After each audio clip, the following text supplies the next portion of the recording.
Picture this: you're standing at a crossroads where every path leads to contradiction. Choose faith, lose reason. Choose reason, lose meaning. Choose security, lose freedom. Choose freedom, lose security. This isn't a nightmare scenario. According to one of history's most profound thinkers, this is simply being human. And learning to dance with these contradictions might just be the secret to living an authentic life. Saurin Kirkagard, the Danish philosopher who lived in the shadow of Copenhagen's spires, understood something most of us spend our entire lives trying to avoid: that life is fundamentally paradoxical, and our attempts to resolve these paradoxes often lead us further from truth, not closer to it. Today, we're diving deep into Kierkegaard's revolutionary insight that embracing paradox, rather than solving it, might be the most honest and liberating way to exist. But before we explore how contradictions can set you free, let's understand why most of us are so terrified of them in the first place.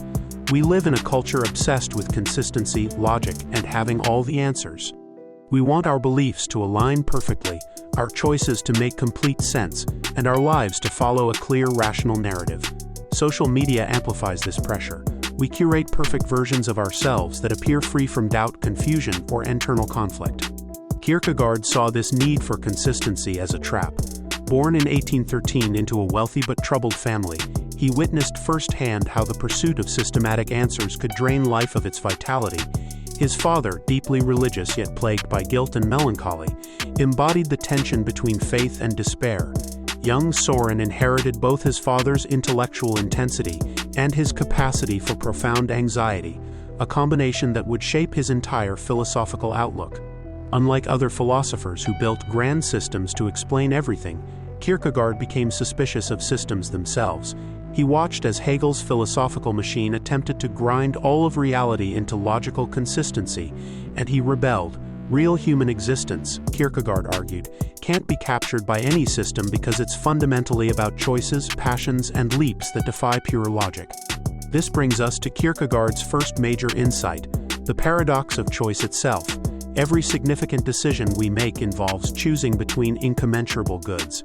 Take the choice between pursuing a demanding career and being present for your family. Both are valuable, both are necessary, and choosing one inevitably means sacrificing something irreplaceable from the other. Kierkegaard didn't see this as a problem to solve, but as the basic structure of human existence. He illustrated this through his famous analysis of Abraham's willingness to sacrifice Isaac. From a rational, ethical standpoint, Abraham's choice is monstrous. No moral system could justify killing your innocent child. Yet from a religious standpoint, obedience to the divine command represents the highest possible commitment. Kierkegaard called Abraham a knight of faith, precisely because he embraced this paradox without trying to resolve it through clever reasoning. But Kierkegaard's insights extend far beyond religious faith. Consider the paradox of self-knowledge that he explored through his pseudonymous writings. The more intensely we examine ourselves, the more mysterious we become. The attempt to pin down our true self often leads to a kind of paralysis. We become so self-conscious that we lose the spontaneity that might actually express our authentic nature. This connects to what Kierkegaard saw as the fundamental paradox of human consciousness. We are simultaneously finite and infinite, temporal and eternal, determined and free. We're animals with bodies that decay and die, yet we have minds capable of contemplating eternity. We're shaped by our genetics, upbringing, and circumstances, yet we experience ourselves as choosing agents responsible for our actions. Most philosophical and religious systems try to resolve this tension by emphasizing one side over the other. Materialists reduce us to complex biological machines. Idealists treat the physical world as ultimately illusory. Determinists deny genuine choice. Libertarians ignore the ways we're constrained. Kierkegaard insisted that authentic existence requires holding both sides of these contradictions simultaneously. This leads to his concept of anxiety or dread, which he saw not as a psychological problem to be cured, but as the natural response to recognizing our paradoxical nature. Anxiety arises when we confront the dizzying reality of our freedom. The fact that we must choose who to become without any guarantee that our choices are correct. This anxiety is uncomfortable. But Kierkegaard argued it's also the birthplace of authentic selfhood. When you feel that knot in your stomach before making a major life decision, when you're paralyzed by the awareness of all the paths you could take, When you're overwhelmed by the responsibility of creating your own meaning, this isn't weakness. According to Kierkegaard, this is the beginning of becoming genuinely human. But how do we live with such awareness without falling into despair? Kierkegaard's answer involves what he called a leap. Not a blind leap, but a passionate commitment made in full recognition of uncertainty, whether it's choosing a life partner, committing to a vocation, or embracing a worldview. Authentic choice requires moving beyond the paralysis of endless analysis. This doesn't mean being irrational or ignoring evidence. Rather, it means recognizing that the most important decisions in life can't be made through calculation alone. They require what Kierkegaard called passionate intensity, a willingness to stake your existence on something that can't be proven with certainty. Consider how this applies to relationships.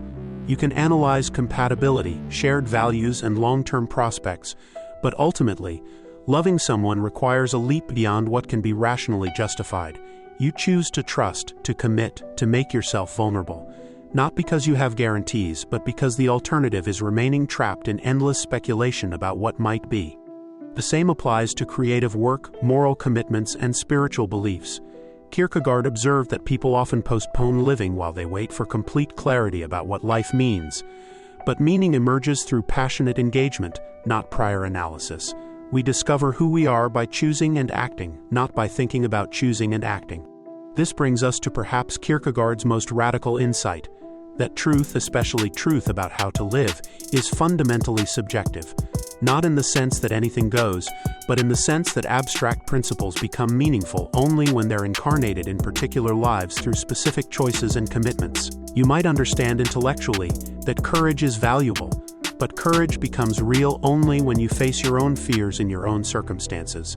You might agree that love matters, but love becomes actual only when you risk your heart with specific people in specific moments.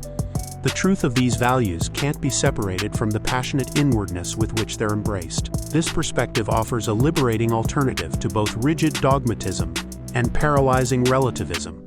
Instead of pretending we have access to objective certainty about life's biggest questions, or concluding that nothing really matters, we can embrace what Kierkegaard called subjective truth.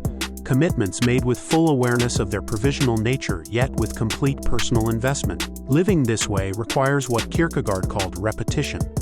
Not mindless routine, but the ongoing choice to recommit to our deepest values and relationships despite doubt, difficulty, and change. Marriage becomes not a single decision, but a daily choice to love the same person who continues evolving.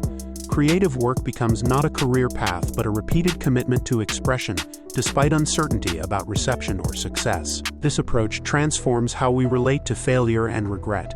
Instead of seeing mistakes as proof we chose wrongly, we can understand them as inevitable aspects of finite beings making choices with limited information. The goal isn't to avoid all error, but to choose with authentic passion and learn from the consequences. As we face our own crossroads and contradictions, Kierkegaard's insight remains startlingly relevant. In a world that demands we brand ourselves consistently across platforms, that pressure us to optimize every decision, that promises there's always a right answer if we just gather enough data, perhaps what we need most is permission to embrace the beautiful, terrifying uncertainty of being human. The paradox of existence isn't a problem to solve, but a mystery to inhabit. Your contradictions aren't flaws to eliminate, but the very space where authentic selfhood emerges.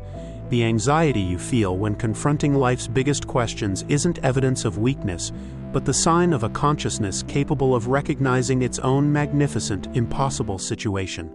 So the next time you find yourself torn between equally compelling possibilities, remember Kierkegaard's invitation. Don't try to resolve the tension through clever reasoning or endless analysis. Instead, learn to dance with the paradox, make your leap with passionate commitment, and trust that meaning emerges not from having all the answers, but from the courage to keep asking the questions that matter most. If you found value in this video, like it and subscribe to our channel.